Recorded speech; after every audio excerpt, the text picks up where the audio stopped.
నిమిషాల్లో చింతకాయ రసం ఎలా చేద్దామో చూద్దాం రండి. ముందుగా కావాల్సినవి సిద్ధం చేసుకుందాం. పావు కిలో చింతకాయలు తీసుకొని,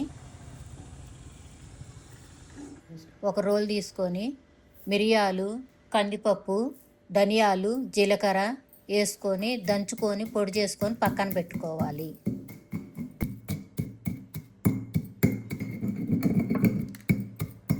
ఇప్పుడు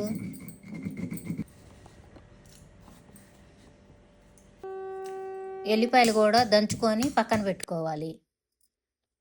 ఉల్లిపాయలు, పచ్చిమిరపకాయలు, కొత్తిమీర, కరివేపాకు కట్ చేసుకొని పక్కన పెట్టుకొని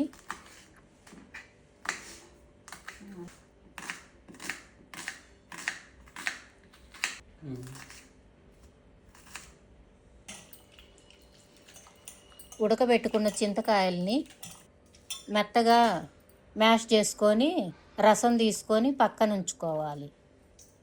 వడకట్టుకొని పక్కన పెట్టుకోవాలి.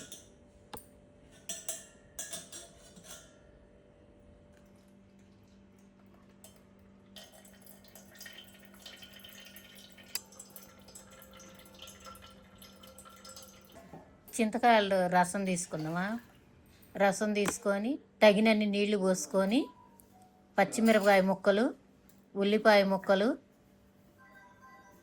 దంచుకున్న పొడి, పసుపు, కారం, ఉప్పు వేసుకొని స్టవ్ వెలిగించుకొని స్టవ్ మీద పెట్టుకొని మరగబెట్టుకోవాలి.